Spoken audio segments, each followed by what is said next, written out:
Welcome everybody to Catfish Weekly, presented by Whiskerware Apparel. Along with Doc Lane, I'm Lyle Stokes. Chuck Davison has had to work tonight. They're moving his facility from one place to the next, so Chuck won't be joining us this evening. We're going to miss him, but Doc and I was just talking about that, and if you have a job, you have to take care of your job sort of like your family, and I'm glad to see him knowing the right thing to do, and he'll be back with us next week and have a bunch of fish stories. Doc, how'd your weekend down in Tennessee go? It was awesome. We caught a lot of fish and a lot of big fish.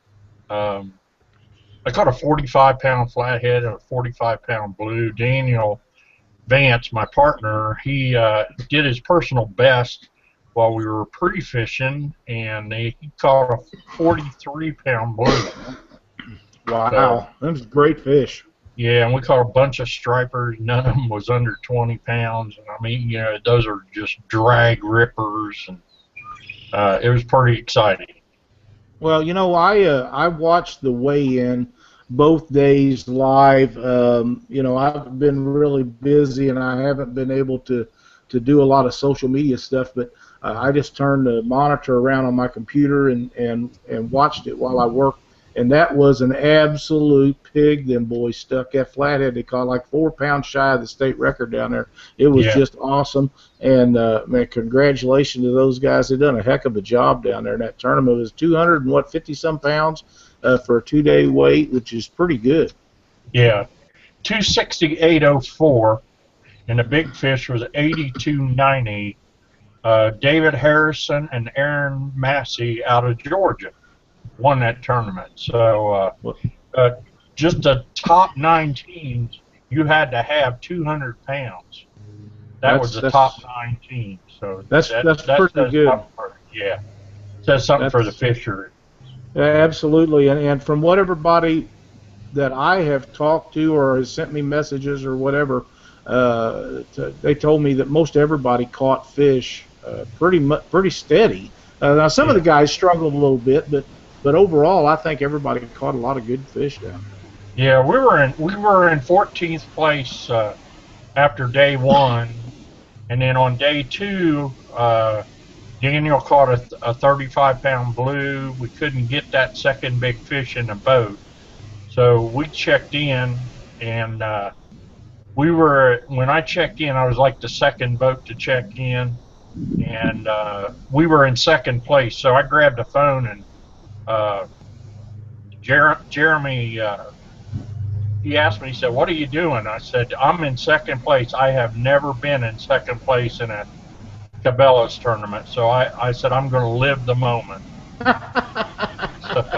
I got a picture of that. So. Well, you know what, Doc? You know, them guys, Jeremy Coe and them guys putting that tournament on live, and through Facebook, you know, we do this stuff all the time on our show, and we do it in different places, like down at Owensboro at the tackle place down there. But to have them weigh-ins, you have to have the right feed through your phone or internet service or whatever, and I am glad to see them guys picking that up and doing that, because, you know, I noticed at different times there was 40, 50, 60 people watching that weigh-in live both days. And, you know, the people that can't go to these tournaments, you know, and let's face it, we can't go to all of them. I don't care who you are. You either got to work, or the finances ain't right, or somebody's sick, or there's some reason why you'd never be able to fish all of them, and just simply the fact that it costs too much money to fish all the big events would be one thing. But these guys have got this going on like that, and I noticed also, again, they weighed fish that was questionable, and to me, questionable fish would be anything within 4 to 6 inches of whatever the size limit is for overs and unders, and I'm glad to see them doing that.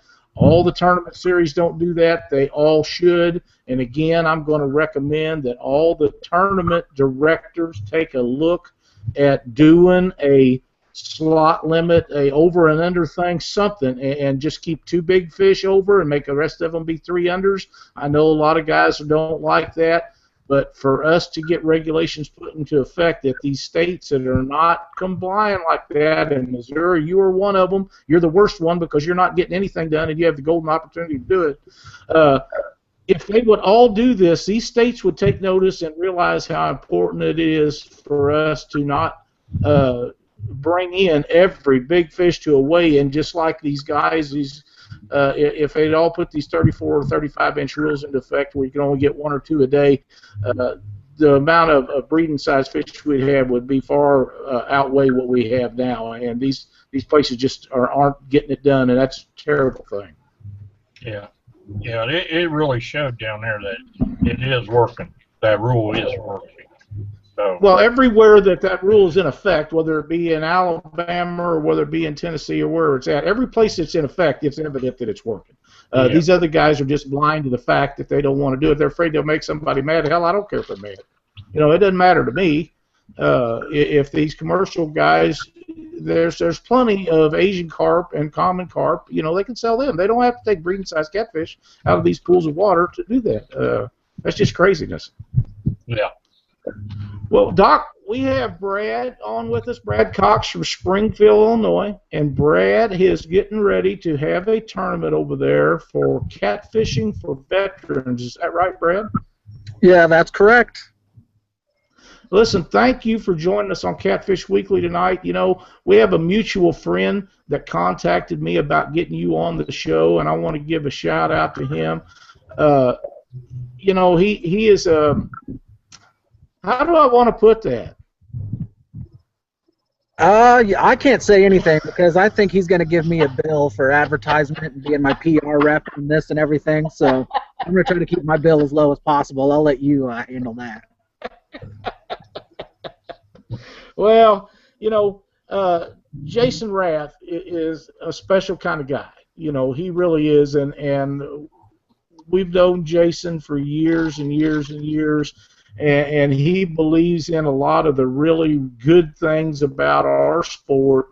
And he contacted me and he said, hey, is there any way that you could get Brad on the show and talk about this coming up tournament that we have? And, of course, we do the Fishing for Freedom tournament every year over in Quincy, Illinois. And after he had mentioned that to me, I want to get a hold of Mr. Sanders and see if I can get him to do a spot on here with us, too. Because if your event is anything like what they do over there, and I'm sure that it will be. It's an outstanding thing. It's for all the right reasons. It's for conservation. It's for our veterans, which we should be taking care of way better than we do, and the people that make it possible for us to be able to go out and fish like we do, they're the reason for it. Correct. I completely agree with you there. So hopefully ours can turn out to be as big as that one, the Fishing for Freedom, here in a few years. That's a pretty big event they put on up there. It is. It's run very well, and like I say, I'm sure that your event will be great too. I wish I didn't have a previous engagement. We try to attend that, but we make our plans out at the beginning of the year, and you commit to things. It's kind of hard to change them. But had I known about it a little sooner, we'd have probably tried to made that. That's an outstanding event. You want to tell us a little bit about how you got started with this and what all is going to take place over there? Right. Well, it all started. I just happened to be driving by the place we're doing the benefit for. It's called the Spring Street Veterans Renaissance, which is here in Springfield, Illinois, and it's basically a veterans shelter, but it's not a shelter, a stereotypical type of shelter you think, what you imagine in your head. It's a 2-year transitional housing, basically. And I just happened to be driving by there one day. I don't get over to that side of town too often. And I thought, I forgot that they built this here just in 2012. And I started thinking about it. And, where I work at a convent with a bunch of nuns. And they're always doing charitable things and giving back and helping. And that's just contagious in itself. And I thought, it'd be nice to do something to help these guys out. So I called the director there, a man named Mr. Stanley Hughes, and talked to him about how they run things and what they need, and if we could do something for them, and decided this fishing tournament was the best way to do it, just as another reason to get me out there to go fishing too. So. Well, we've been to Springfield, Illinois, that lake over there, and fished with Jason and Bill Parfit and Joe Lucky and Jerry Klein and Jerry's dad, Jerry, and all them guys. And there is a great bunch of people that put together tournaments over there. Pete Ox and those guys, they work really hard. They have some good tournaments. That lake, if you're not familiar with it, can be a little tough, and other times it's, you can just lay out some fish. So there's some big fish in there, but it's predominantly a channel cat a lake, and they have some really, really good fishing in that lake. Yeah, they do. That's in the next few years, I think it's really going to turn on. They've been putting a lot of blue cats in there lately, and people have pulled out a few big ones, and there's plenty of bait fish in there for them to eat. But just like you were talking about earlier, unfortunately, there's no regulation on size or anything with catfish, so we can't stop anyone from going in there and taking the big guys out and taking them home with them or doing whatever they want to do with them. Unfortunately. That is true. So with your tournament over there, is there going to be a requirement to take a veteran out, or are you just donating money to the organization, or how's this work?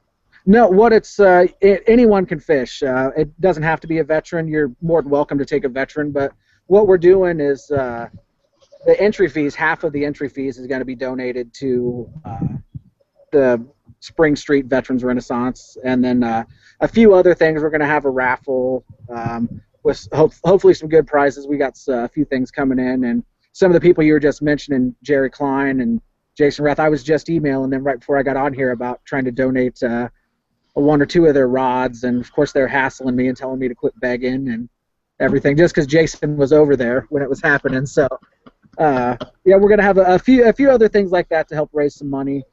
But like I said, 50% of the entry fees are going to go to the shelter, and the other 50% are going to go to the top three, and $10 from each entry is going to go to big fish, pretty standard. And then we're trying to get prizes for 4th through 10th to encourage some people to come out and fish. So you don't have to be an avid cat fisherman or have to have a veteran with you, or you could be like me. I'm a veteran and an avid cat fisherman, and I don't hardly ever catch them. So. Well, it's a great thing for a great organization that you're doing this for, and I'm very happy to see you step up to the plate and make this happen over there. And I know them guys. I know Jerry and Jason and all them boys, and they'll be there. They'll support you. They'll help you. Joe works closely with a tournament they have over there every year with one of the clubs. I'm trying to think. Rotary Club. Yeah, the Rotary Club, and those guys get in there, and a lot of them have nothing to do with the Rotary Club or anything else, and they're running fish back and forth all the time and doing all the stuff just like they was an old hand at it, and they pitch in and help each other, and it's a really cool operation to see that happen. But this veterans thing, I have noticed that out east they're having a lot of wounded warrior tournaments. Down south they're starting to have some of them. I haven't noticed so many out west or up north yet, but they're coming, and people are sitting back and realizing that for us to be able to do what we enjoy doing, that we have to give back to the people that made that possible, and that is our veterans, it's just a really cool thing to see you do something like this, and that shelter is extremely important, and I'm glad that you got involved with that. Well, thank you very much. When I initially thought about doing something, the Wounded Warrior Project came to mind, donating to them, but then I thought, we've got this shelter here in town, and it'd be great to keep the money local. And it's not just a local thing, though. They house veterans from all over the country. They'll get a call from Bear's Place, and I think they said they've got a guy from New York and a guy from Las Vegas there right now. So unfortunately, they always have a long waiting list of people trying to get in, and they only can house 15 people at a time. So we're trying to get them some money this year to get some of the short-term things they need, but hopefully in the future, if we can build this as big as the Fishing for Freedom event, we could do something major. I know one of their long-term goals is to build a similar facility for females, which they obviously can't mix males and females in that kind of environment, so they'd like to get something like that going. So maybe in the future, a few years down the road, we can start bringing in some major money for them. Well, I think that's an outstanding deal, and if you get to the point where you're like Fishing with Freedom is, if you get even reasonably close to that, you'd be surprised how much revenue that would generate for shelters like that. It'd just be awesome. Yeah, it definitely would, and it all comes from everyone in the catfishing community. People like you that have us on to talk about it and promote it, and sponsors and things like that. And that's what we're trying to get. And like you said, you can't make it this year because of your commitment. I assume you're going down to Memphis to fish that on the 10th. Well, we're liking to, yeah. Yeah, I'm kind of glad that we picked that weekend. This being the very first one. That way, some of the big players, I guess, if you will, aren't going to be here to hassle us, and we can figure out what we did right, what we did wrong. I don't need Parfit and Wrath back there yelling that we're taking too long in the weigh-in or anything like that. Well, get all the details worked out this year.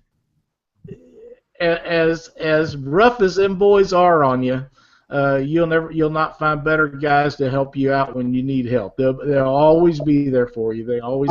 You know what? The first tournament we had on Lake Springfield this year, I don't know what I did, but I had a dead battery, and those two guys towed us in, and just with about a minute to spare, were able to weigh fish in. But they didn't care either way. So yeah, there's some good guys. They really are, and both of them are extremely good family guys, and Bill just recently got married, and we're very happy for him and his new wife. I actually sent her a message. I believe I told her I felt sorry for her, but she couldn't have picked a better guy than Bill, and they're just, and a whole bunch of us like that. I know when Ryan Casey got his new boat, he hauled it over there, and they had to put batteries and rewire a bunch of lights and this and that on it, and they just got pizza and beer, and the next thing you know, they was all happy and had a good time, and the boat was done, and he was back in St. Louis, and that's how it's supposed to be. Yep, that's the good thing about it, and there couldn't be a better area, I think, for cat fishermen than here in Central Illinois. There's a lot of good fishermen and people who are, good stewards of the sport and try to do things the right way and try to get things put in place, and that's what it needs. I agree 100%, and there's some of the top guys. You're right. Some of the top guys in the nation come within from around 100 miles of where you're at, right there. Right. So it'll be really good. Doc, have you got any questions for Brad? Yeah, when is the tournament? When is it? It's going to be September 10th. Here at Lake Springfield at the Lindsay Bridge boat ramp. It's going to be from 7 a.m. to 2 p.m. And the sign-up time is going to be 5:30 to 6:45, directly across the street at the old beach house. And as soon as you sign up, we're not going to wait and do any sort of shotgun start. You'll get your number, and you can go get on the water and go catch your bait or go to your spot or whatever, and kind of honor system. Don't start fishing until 7. Yeah. I think it's a little easier to do it that way, I think. Yeah, that's cool. Yeah, it's a very good event. I'm really excited to hear how it goes, and when you guys get done with that, you can either post the results and stuff on our Catfish Weekly webpage on Facebook, or you can send them to me, and I will, so people that watch the show can see how it went. I expect you to have a very large participation because there's a lot of people that's not going to Memphis for that tournament. There's a lot of people that is. I fully, like we had talked about this before, I fully expect that tournament to have 200 boats in it. It may or may not have that many. I don't know. But the ones that are not going to go down there and fish that tournament, they got to go somewhere. They're going to fish a tournament someplace if they're tournament fishermen, and what better place to do than come over there and support our veterans and help you guys out in Springfield. Right. Yeah, I completely agree. And even it just shows how good the catfishing community is. Even the people that have committed to go fish other places, like Memphis, a lot of people are going there. A lot of the guys like Philip Brown and Josh Mays and Ryan Casey and Mark Farrell, they've committed to paying an entry fee in our tournament, even though they can't be there for it. And that just goes again right there to show the caliber of people that we have doing stuff like this. So we can't say thank you enough to guys like that. They're willing to step up and help out even when they can't be there. I would just as soon that you get Mark Farrell and Joe Lucky and some of them guys, even Parfit and Wrath, get them guys to commit to coming to your tournament. They'll be out of mine and Doc's hair. We won't have to worry about them down in Memphis. That'd just be less headaches for us. We'd be just as happy. You know, even Mays and Brown, you just take them guys and get talked into coming over and fishing your tournament. The less of them kind of guys we got to deal with, the better we like it. Because I know old Joe and Jerry. I assume that Jerry's going to fish with Joe in that tournament down south, and they'll be tough, man. Yeah, they're always tough. Whenever I see that tracker boat pulling in at the Springfield tournaments, me and my partner, we just kind of look at each other and be like, well, maybe we'll shoot for second or third. But it's when those guys start rolling in the tournament, you know, it gets kind of serious and everyone gets a little worried. Well, Jason and Bill they had some really good tournaments last year. They won several and placed very high in a lot of others. And Josh Mays and Phil Brown, they're tough everywhere they go. But you know, and Jerry Klein the second, he wins a lot of tournaments on that lake over there. You know, and I know Jerry. I know him pretty well, but not really well. But his dad, Jerry, and Joe. They don't get any better than those two right there, and not just as people, but as fishermen, they're as tough as anybody you'll come against. And Mark Farrell's the same way. You know, especially if you're on that Illinois River and Mark Farrell shows up, you either got to beat him or give him your money. That's just pretty much the way it is. Oh yeah, you can't read a local leaderboard for any weigh-ins without seeing a lot of those names on there, and that's a shame, I think.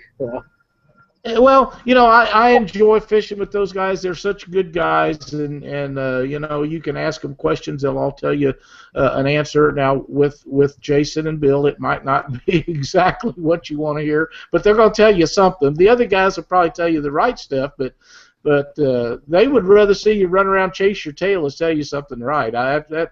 Them guys are just a hoot now. They're a lot of fun. I'd really like to have them on the show sometime, but I'm not sure the internet can stand Parfit and Wrath at the same time. I just, you know, online at the same time on a show, yeah, I don't know if we can handle it or not. Yeah, maybe one at a time, but have them both on there. Well, we maybe we'll get to that, you know, one of these days. I've actually asked Jason about it a little bit, and you know, he kind of gave me some, you know, we're not politically correct. Well, how many of us ever was at one time? We always kind of like that, but they'd be a lot of fun. Right. They keep winning the way that they do this last year, and the way they're starting out this year. You're gonna be in a long line of people that want to interview them, I think. Well, when we get to Memphis, we're going to do a live show down there Monday night if everything goes right and we get set up in time, because that's when we're going to go down there. And then we're supposedly, if everything works as planned, we're going to do one Thursday night and Friday night down there also. And maybe we can get those guys to jump in down there and sit in with us for a little bit. We may have to put a shock collar on old Jason, though. I'm not sure how that'll work. Yeah, you might have to, you know, shut down their autograph booth for a little while and get a few minutes with them, but you can probably get them on. You know what? I really this wasn't supposed to be a Parfit Wrath show. It was supposed to be about your tournament over there, but they're so funny and so much fun. Well, listen, Brad, thank you so much for being on our show with us tonight. We wish you the very best with that tournament. We have a lot of followers on Facebook and different places. If you get a chance, keep posting stuff about your tournament on there. I know, like I said, there's a lot of people that want to fish tournaments. It's not going to go to Memphis. Some people are a little intimidated by the big rivers, and some people just don't want to go down there and fight the crowds and different things. But keep that posted up on there. So everybody knows what's going on. Wish you the very best of luck with it, and if there's anything we can do to help you in any way, please let us know. Oh, yeah, absolutely. I appreciate you having me on. And before I go, I just wanted to thank a few people. Those guys I mentioned earlier that you know, pledged some money that can't come fish the tournament. Philip Brown, Josh Mays, Mark Farrell, Ryan Casey, guys like that. Wanted to thank Joe Ludke, who just gave me a call one night about my tournament, and I just wanted to get some advice from him. And I know he's a busy man, so I appreciate him giving me a call and a few minutes and some words of encouragement for him. And see, what else I want to thank my wife for putting up with me with all this and letting me do it. And anyone that's interested in the tournament or wants to come out and fish, just go to Facebook and look at Catfish for Veterans, and like our page and like our event. And we try to post a few things on there whenever we can. We're starting to get some things rolling in, sponsors donating prizes. So, if anyone wants to donate anything like that, get a hold of us, and we'd be happy. Now, give us your website address and your Facebook name and stuff, and your name, so everybody can get in touch with you. Because the people that watch this show later, we want to make sure if they want to do anything, they'll be able to get in touch with you, Brad. Okay. Well, we don't have a website just yet. This being the first year, the first tournament, we want to see how everything goes. But Facebook, you can go to Catfish for Veterans. And you can like the page, and there's also an event you can like where we post duplicate information on there. And or if you want to get a hold of me directly, my name's Brad Cox in Springfield, Illinois. And again, the tournament September 10th, Lake Springfield. Sign up starts at 5:30 across the street from the Lindsay Bridge boat ramp, and we're going to go till 2 o'clock and do the weigh-in and have some food and drinks afterwards, and hand out the prizes and raffle things like that. So it should be a pretty good time. It sounds like it. We can't thank you enough for what you're doing. We just had a gentleman, Steve Early, wanted to know how he could get more information regarding your tournament. So hopefully he's got that now, and I sent him a message in the chat to tell him where to look on Facebook. So I hope that we've helped you guys get a few more entries into this and make it as big and as great as you possibly can, and help them guys all you can. Yep, I think it's going to go good this year, and like I said, I'm kind of glad it's happening the weekend of that big tournament, so we can figure out how to work things, what we liked, what we didn't like about it, how to tweak it better next year. So next year we'll pick a date that doesn't conflict with possibly the largest catfish tournament in the country. So we'll go from there. Well, and be sure to try to get you a date early, and those of us who make our schedules out early can try to get you worked into where we can be there, because it is a very worthwhile event. Great. Thank you very much. I appreciate you having me on. All right, Brad. Thanks a lot. Keep in touch, buddy. Thanks a lot, Brad. Thank you. Doc, that's a really worthwhile event, and for Brad to take his time to put that together is outstanding. I wish that we could make that tournament. I like going over and visiting with all them guys, because I see them in and out throughout the year, a lot of them, and I'm sure that a lot of the local guys over there would make that event, but like us, they probably already put in for the Memphis tournament. I'm quite sure that Joe and Jerry and all them guys, Mark Farrell and Mays and all them guys, there's a lot of them that's already signed up to go down to Memphis. And once you commit to something like that, you kind of got to go ahead and do it. You can't. But I would really like to have fished that. I know the Fishing for Freedom event in Quincy, it's a huge event. It's a lot of fun, and I'm going to get a hold of Mr. Sanders and see if we can't get him on here with us too. But anything to do with them veterans, we all, you and me and everybody watching, we all need to support these events for them guys. Yeah. It gives so much for us, and it doesn't hurt us to give back just a little bit of what we do. Yeah. They do the Wounded Warriors here in Ohio. The only problem is my boat is always too big for the lakes that they put it on. Well, that's a shame. Yeah, they got minimum boat standards. I've been chased off of a couple of them trying to, do my part. They said, your boat is too big. It can't be here. I say, hey, this is, but nah, rules are rules. So. And they are, and it's just like rules in our tournaments. The guys that make them, if they don't hold up to them, what good does it do to make them? I mean, we have rules in place, and we need to make sure that those rules are adhered to, whether it be on the lakes or in the tournaments or speeding or whatever. And I don't ever get too upset. Of course, I haven't had any speeding tickets in a long time, but I used to get them just pretty regular, and I never said too much if it was a legitimate deal and I was speeding and I got pulled over, got a ticket. I never said nothing like that. I never got too upset. But if I got pulled over for something I hadn't done, then that's a different situation. But Right. and it would be the same thing for fishing. You know, these guys make these rules, and you got to have fish under this or over that, and they should be weighing them all at every tournament.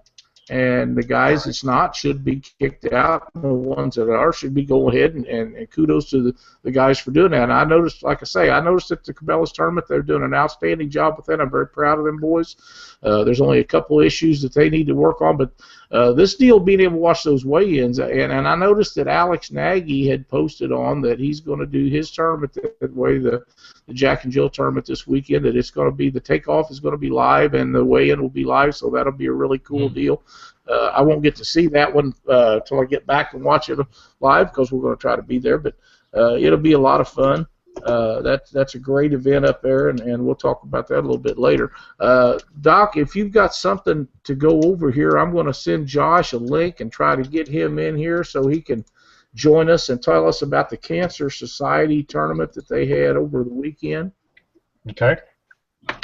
Well, I can tell you one of the things that I had happen to me this past weekend, and it just bear in mind, guys, under any condition, be careful what you're doing and how you are doing it. We ran into a situation on Tuesday when we were launching in Kingston, Tennessee. The water was down about 4 feet. It was pretty low. I've got that 24-foot CR Pro-Cat, and you know, I got to get down in the water quite a bit to be able to launch that boat. Well, when Daniel backed me down, I fired up the big motor and it didn't sound right. And I looked back, and the big motor was buried in mud and silt. So you don't, you know, that's one of the things you don't want to get sucked up in your intake. So I'm back here, I'm watching what's going on. There's about a 20-mile-an-hour wind that was blowing across the bow. And we were right beside a dock. That dock was sitting at least 3 feet off of the water's edge. And I'm looking back behind my boat, and I'm trying to get the motor unstuck with the wind blowing. With the wind blowing, it just swung that front end of that boat around, and it knocked my Rodan clean off of the mount. There's a weak point, a pivot point. It's designed to break, and that's exactly what it did. It broke, and at least I put it on the deck of the boat, and I'm really surprised it didn't drop in the river, but it dropped it on the deck of the boat, and then I was pretty upset over that, but Daniel and I put our heads together and we MacGyvered that thing, and we made it work, buddy. We went to Lowe's. We bought a 2x4, and I had a strap on board the truck, so we put a couple of 2x4s underneath that pedal, and we had that motor locked in solid, and then we had a strap wrapped around it. I couldn't go any more than 20 miles an hour because I didn't want to snap that shaft off, you know, if it slipped. And but we made it work. So guys, when you're, you know, backing your stuff in, be aware of all your surroundings and everything that's going on around you. So. Well, you know, for those that don't know what a Rodan is, it is a trolling motor mounted on the front of your boat like a Minn Kota, except it's Correct. Really a high-tech outfit. Yes, it's yeah, and I was really lost with it being gone. It's a piece of equipment that I count on. There was no current on Tennessee River, so I knew I was going to have that thing. Yeah, absolutely. You know, and you guys had an outstanding day the first day down there, and them 2-day tournaments. People have to understand, and a lot of people do understand, but they can't do anything about it. And I've been down at Road Retimer too myself. But a 2-day tournament, you have to put 2 good days together. You can have one good day at the beginning or one good day at the end, and it doesn't do you any good unless you put 2 days together. Yeah. Right, and you know, they have to be good. Yeah, and it's essential. You have to get your 2 big fish, and then what's even more critical is you have to get those unders as close to that 34-inch limit as you can. And you know, that can be a little tough. I mean, we were hanging in the stripers, and we were catching fish that were over the 34 that we had to let go. That's pretty That's pretty disheartening when you got two big ones in the well, and then you got to let another one go. Yeah, it is. Josh, are you in there with us? We don't have any video of you. I'm in here. Okay. All right. Well, you can, your wife or whatever can work on that if she wants to, and in the meantime, we'll just go ahead and. There you go. There he is. There he is. I wasn't sure you was in there. That's why we kept going on, because I wasn't sure you was in there. I had a picture that said Christy on it, and I wasn't sure if back at you. you're in and out. But now I think between me and you, we're probably getting some storms. I know it's supposed to rain here all day so far, and it hasn't been terrible, but we got rain for the next 3 or 4 days, so I know there's storms moving around all over the place. So tell us about how your tournament went down there for the American Cancer Society. Yeah, man, we had a great turnout. We had 45, and I was really pleased with the turnout with the water conditions. Y'all know down here we usually don't have no current. We had about 3 mile an hour current Saturday, and the water came up about 8-9 foot in 4 or 5 days. It had a lot of rain upriver, and it washed us out and raised the water up. And called for some tough fishing, but we had 45 boats, and it was a good turnout. Who won the tournament? Audie Hammond. Audie Oh, Hammond, Mike Willow. Yeah. My old buddy Audie. Yep. Now, did he fish that by himself? Part, right? What's that? I said the old part, right? Yeah. Did he fish that by himself, Josh? No, he fished it with Mike Willow. Mike Willow. Okay. Wow. Okay. Good. I don't know Mike, but I've met Audie a time or two, but I really don't know him that well. But I know he's been in the catfishing industry forever, and very well respected man, and has done some outstanding things in tournament catfishing. Oh yeah, you can't beat old Audie. He's a heck of a guy. He give his shirt off in his back. He's a good fisherman too. Yeah. We tease him about being the mayor of Henderson. Yeah. Yeah. Yeah. So, did you say that you had 45 boats? That's a great turnout down there. 45 boats. We like I said, we had a great turnout. It was beautiful weather.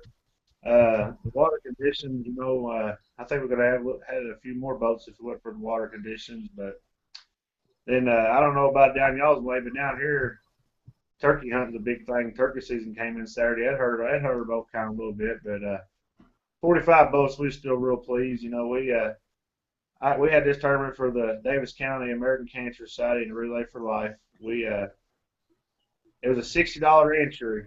30 of that went to pay out for the guys, and the other 30 of it went to the American Cancer Society. And we had a live auction afterwards. Altogether, we raised about $4,200 for the American Cancer Society. Oh, that's great. That's outstanding.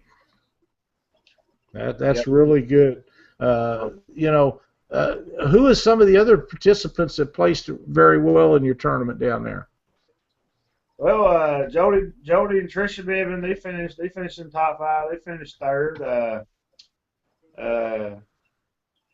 Let's see, Stephen Francher, they finished second. Fourth was Ernest Woods. Fifth was Dan Fields and John Land. Y'all might know old John Land. Yep.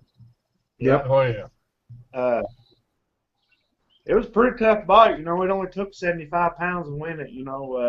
Fifth place in the money, it was only 48 pounds. It was a tough bite. I mean, there was trash and the current was rolling down here. And the debris always slows you down.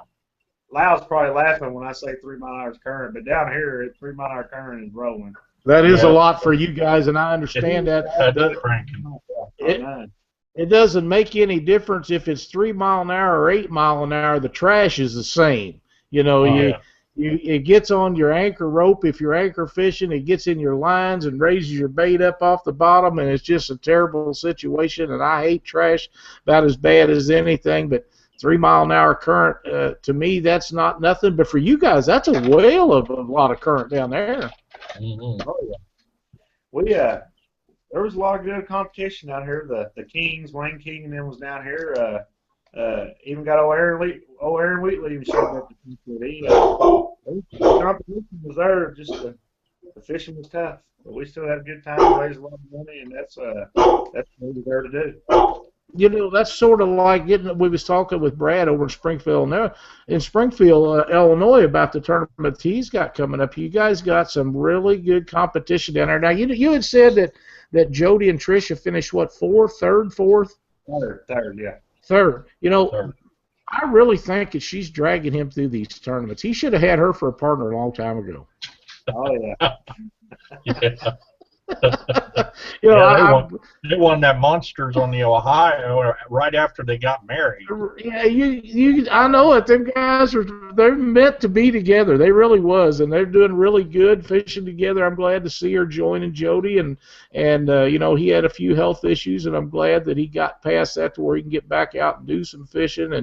And it just seems to me like every time I hear that she's fished a tournament with him, they're in the money someplace.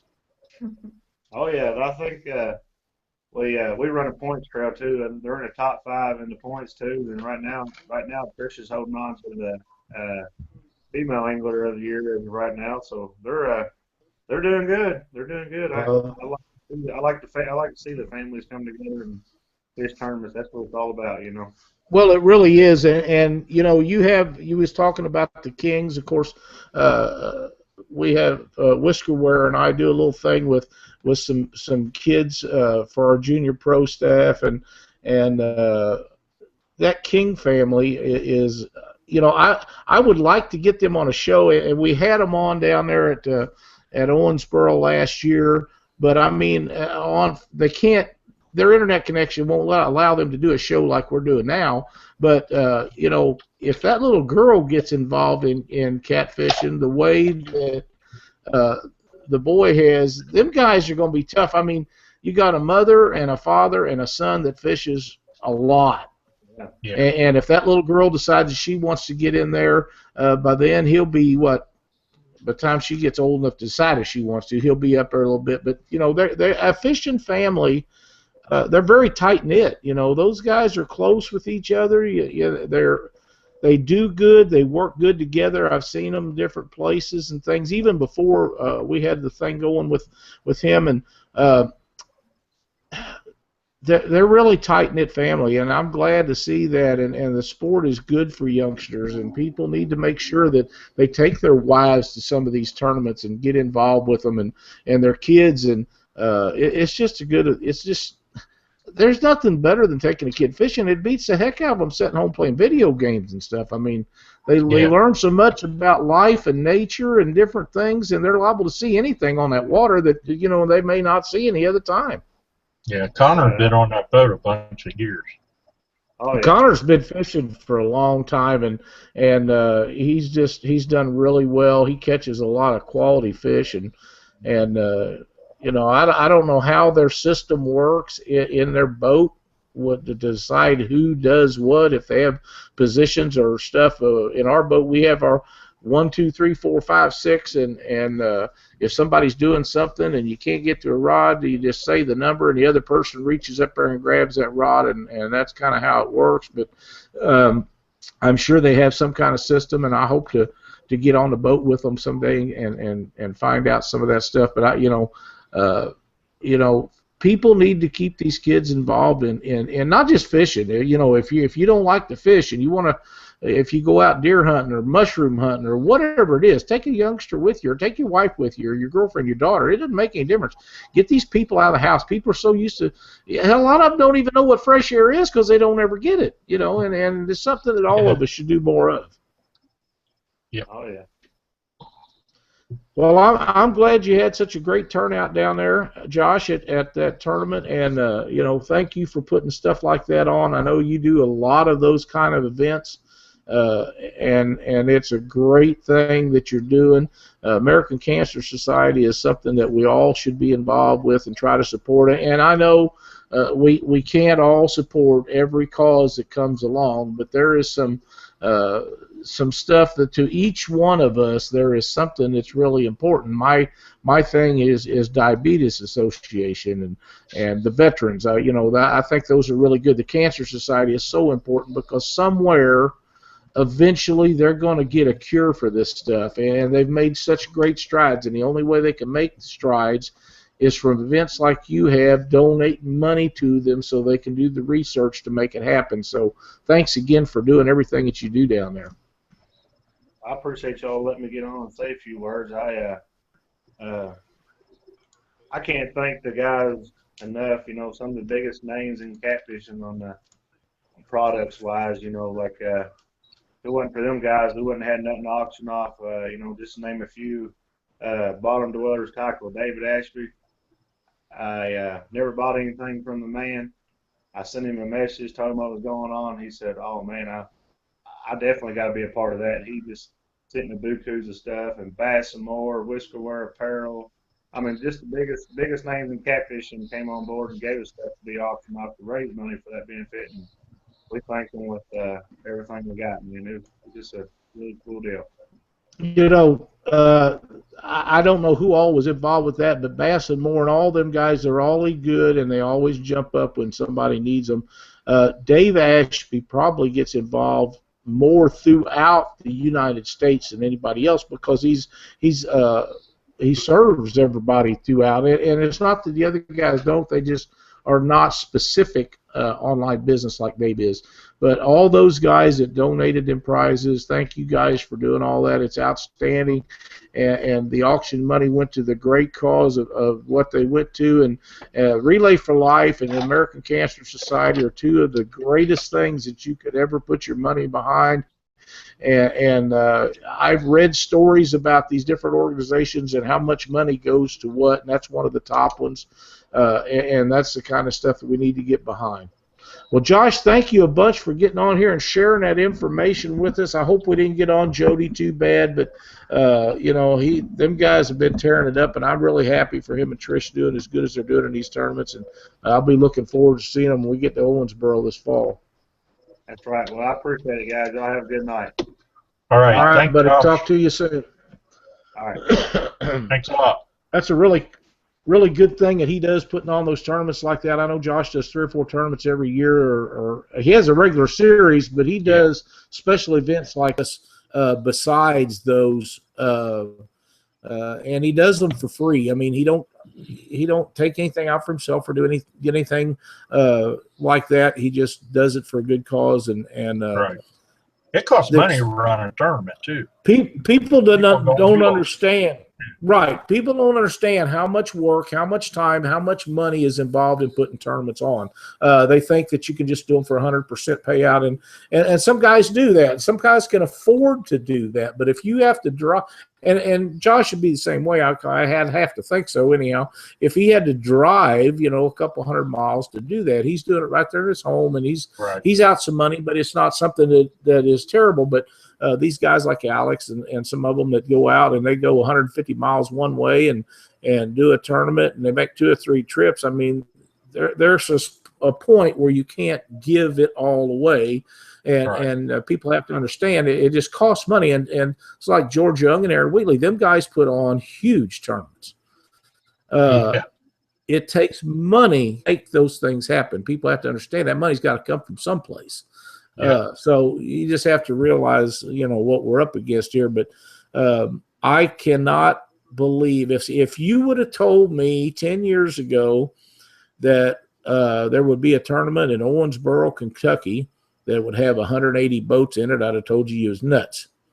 If you'd have told me 10 years ago that there would have been a Bass Pro Shop Pyramid down there and it had the chance of having the biggest catfish tournament ever held anywhere in the United States, I would have told you that was crazy thinking.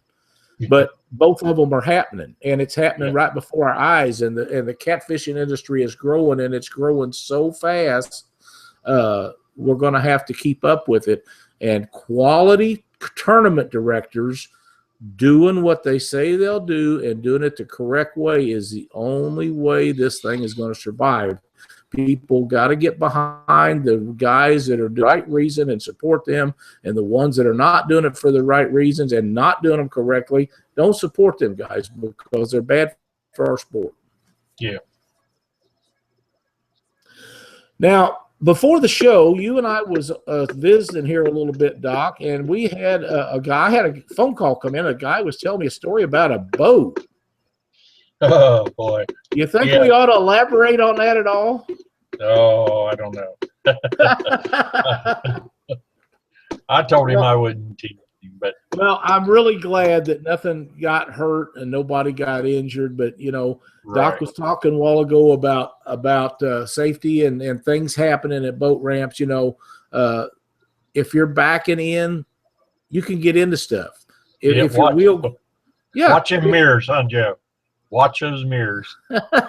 your boat can jump over a curb. That's as far as I'm going to go with it. Yeah. Your boat can jump over a curb. You can get crossways. There can be somebody backing in while you're backing in. So many things can happen. Now, one of the biggest helps that I've had in the last several years has been the fact that Cindy has learned to back the boat in the water. Now, when we're at Owensboro, as you well know, because you helped us out down there, she won't do that in all that, you know, 5-boat ramp or that many people going in and out. Like, she won't do it. She just gets nervous and she won't do it. But now, if we're on the ramp by ourselves, she'll go up and get the boat and the trailer and the truck and back it in. And she might take a couple stabs at it, but she gets it in, and that's a great help to whoever is loading the boat. Exactly. Now, I would like to see her learn to load the boat and let me go get the trailer and do it, but she's more comfortable with doing the trailer thing, and I'm fine with that. But, you know, if you're taking somebody out, maybe they're not used to backing a trailer. It don't take very long. Just wait till everybody's out of the way. Show them how to do it. Let them practice up and down there 2 or 3 times. Just keep them from getting in trouble. You know, that's the big thing. With Cindy, it's better just to let her do it. She knows how far too far it is, and she won't go that far.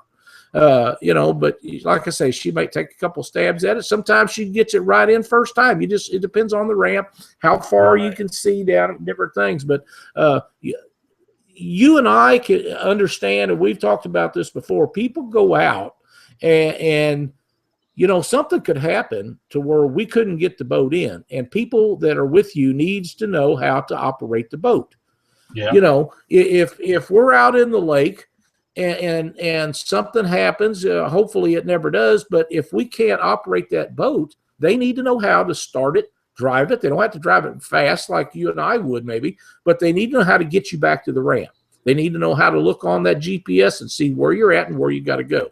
When they get to the boat ramp, somebody needs to be able to back that trailer in if you cannot do it, to get that on there. And these is all things that you guys need to be teaching your kids and your wives and your fishing partners. It doesn't have to be a woman or a kid. There's a lot of men that can't back a trailer, and some of them think they can back them in, but they really can't.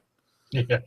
So, you know, you guys need to be thinking about this stuff and make people aware of their surroundings, and you just never know. Things happen. First time I ever climbed in a bass boat, it had a hot foot on it. I was lost. I didn't know, what do I do? Yeah. Yeah, I can't do that. Yeah, I've tried. We had one of those on a boat one time, and my kids could run it. I never could run it. I didn't have no desire to learn it, and it just didn't work for me. You know, and things are like that. There's some other things that don't work for me, but that's one of them that sure enough don't work. So I don't mess with them. My fishing partner Daniel, he's got a tiller, and that's in itself is another beast that you got to deal with. Right, because they don't turn fast like a big motor does. No. So, you know, are you talking about a tiller big motor or a tiller trolling motor? No, he's got a tiller big motor, 45 horse on the back of a boat. You know, I'm used to having a throttle and a steering wheel, and now there's this stick back there, and you twist it. Right. So I got arthritis in my hands. I'm lucky to hold on to the thing. Now I got to roll it over to make it happen.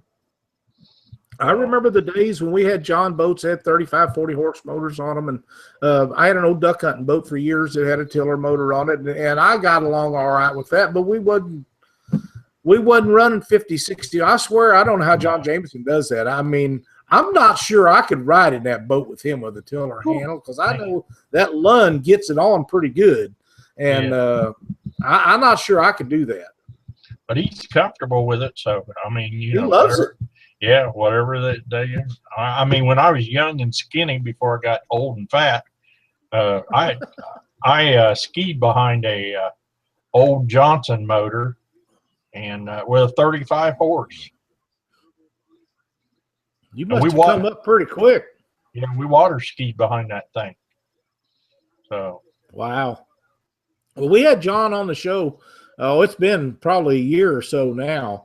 And he was explaining to us the little button on it where it goes up, like a half a mile an hour or whatever it is, each direction. And he does all of his trolling and his everything off of that big motor in the back, and it works for him, and that's awesome. I want that remote and that Tarova up front, and I want that big motor in the back. That's just that's how my things are going to have to operate. And I'm too old to learn them new tricks like that, but. It works out, and he really does love that big motor, and maybe if I'd go with him sometime or be right there and him explain how it works, maybe I'd get along with it a little better. But I don't ever see myself having one like that. I like that Monster Cat, and I like that big motor and that throttle on my right hand and the steering wheel on my left hand. I'm good to go. Yeah. Is your Tarova auto deploy? No. Okay, so no. yeah, I mean they hadn't come out with that. When this boat was built, they hadn't come out with that yet, and they didn't put it on there, and it's got about everything else that you'd ever wanted. The people ask me how I like that boat. I tell them I love the boat, and they say, well, what's it set up for? I said, it's a tournament catfish boat. It's set up to tournament fish out of. And I don't believe there's a better boat anywhere if you're going to tournament catfish that you could possibly have. There's some changes that I might make to it, there's going to be some new changes to the new one when it comes out. But this boat is set up as a tournament catfish boat. It'll drift, it'll anchor fish, it'll do anything in between, and it does it well. It runs good, it steers good, it drives good, but there's a lot of boats on the market that do that. You have a great boat for fishing. You guys fish all the time, but I love that boat. I mean, when I first seen it, I was in love with it. But it's outstanding, and we really enjoy it. But you don't have to have a boat like that to be a tournament catfisherman. Look at. Casey Tudor and John LeMasters. I mean, they go down there and they don't. What did he tell me that time? That boat his run 34, 35 mile an hour, something like that. Yeah. Well, and Carl Morse Jr., he's told us the same thing, 35 mile an hour, something like that. And who wins more tournaments than Carl Morse? Yeah. He's got a bigger boat than Casey and John does, but it's still no faster. So if you're leaving out 40th, you're not going to beat everybody where you got to go. And I know some of the guys that's got the big super 70 mile an hour plus boats, they don't win every tournament they go to. So it's not 100% thing. It's nice if you can go there. The thing that got me last year, and I haven't got over this yet, we had Craig Shoemate come down to fish a tournament in St. Louis. It was the first year last year. And Craig had been fishing all week, pre-fishing, and he had done something to the drain in the bottom of his boat, and he wanted to go with us. And we get down there, and he jumps, but he said, I know right where to go. We had good bait and everything. We get up there. We left out number 2, and we didn't go 6 or 7 miles. And the first 4 places that we had marked to go, somebody beat us to them. And at that point, I'm getting pretty hot, because I only pick so many places, and he does too, that you go to fish, and do any good. But you don't have to have them. The thing that's stuck in my mind that I've never got over is what Carl had told us. He said, you pick you out a point from point A to point B and say it's 25 miles or whatever it is. There's fish in that area. You got to find them and you got to catch them. And that is, That's as true a statement as anybody has ever said. Heath Malone says Casey's boat tops out at 31. Yeah. That is. But we found out this past weekend on Thursday, we found fish in 4 different spots. And Daniel he was on them. And I'd say, okay, there'd be 3 or 4 more down there. And I said, we need to pull off of them. We go to another spot. He'd catch another big one. We go to another spot. And I said, oh boy, this is where we're going to, and it was all within a mile area. Mm-hmm. And we went back there on game day and gone. Fish were gone. Bait was gone. Oh. And it wasn't shad, because I told Daniel, I said, this is not shad, because there are stripers down there. Because it was very distinct on my Lowrance. I could tell which was a striper and which was because there was a separate return that came back. A real hot return was coming back on those stripers. I'm assuming because they have scales, more so than what I generally get off of the cats. And but what was unique about it is I think they were skipjacks that were down in there. They weren't schooled up like shad do. Shad getting that defensive ball that we always see them in. These skipjacks were just kind of stacked on top of each other, and they were really laid out about 5 feet deep in the water column, and they were all at about 40 foot, and them fish were on top, inside of them, and on the back sides of them. So, well, that could very well be. I have often wondered where the skipjack go when they're not in the places we all go to catch them. Yeah, exactly. And they go someplace. Yeah, because all of a sudden that's why we call them the silver ghosts of the river. They're there, and within a minute they can be gone, and you're just standing there. Where did they go? And that's why we all get together and go to them places in the wintertime when it's butt raping cold. We're down there trying to figure out how to get them out of them hot water discharges. And if that steam plant shuts down or something, you're in trouble. Yeah, you just are. Done. Yep. Yeah. That's a fact. Well, Doc, have you got a tip for us tonight? Yes, I do. And tonight's tip is a terminal tackle knot. And in the past I've told people, I use a snell knot to go to on the hook, but I've never ever covered what my terminal knot looks like. So what I've got is I got paracord. This is going to be your leader that you're using. It's very visual, that way you can see it. I've got a turnbuckle here that I'm going to use. And the way this is the way I've tied this knot, and I've done it like this for years. But you put your leader through, bring it back a second time, and then twist it 3-4 times, bring it back through that open loop, and then bring it back through that second open loop again, and tighten it down. When you tighten it down, what you end up having is you've got 2 pieces of mono that are actually holding that terminal. That will not break. It will tighten up the more it pulls on it, but I have never, ever had this knot tighten up or, break on a fish. And that's Doc's tip for the night, terminal tackle knot. I don't know what it's called. I just, that's what I've used for years. I use that same knot. I've been using it for a long time. I had a guy tell me one time that they had that knot slip, and I said, well, I've never had it slip, but if you have it slip, one of the things that I do when I'm having problems with people telling me that they have knot slip is just take a cigarette lighter. Everybody should have a Bic lighter or some kind of cheap lighter in your tackle box for emergency use anyhow, and burn a little ball on the end of your tag end. Yeah. If it slips, it'll and that knot, I've never had that knot slip, but if it ever does, it'll come down to that ball and it'll stop right there, and it won't go through the knot. And I do that in snell knots a lot of times. I do it with slip knots. I do it with all kinds of stuff. If there's ever a question that there's slippage, if you just heat that monofilament up, braid work does the same thing. Braid, make a little ball on the end of it. Yeah. And that'll keep it from slipping through there, because the majority of the pressure is around the knot. It's not through that slippage thing. So it doesn't take nothing to hold it. And it just works out. You know, I think that is a great tip, and thanks a lot for that, Doc. I know everybody's going to enjoy that.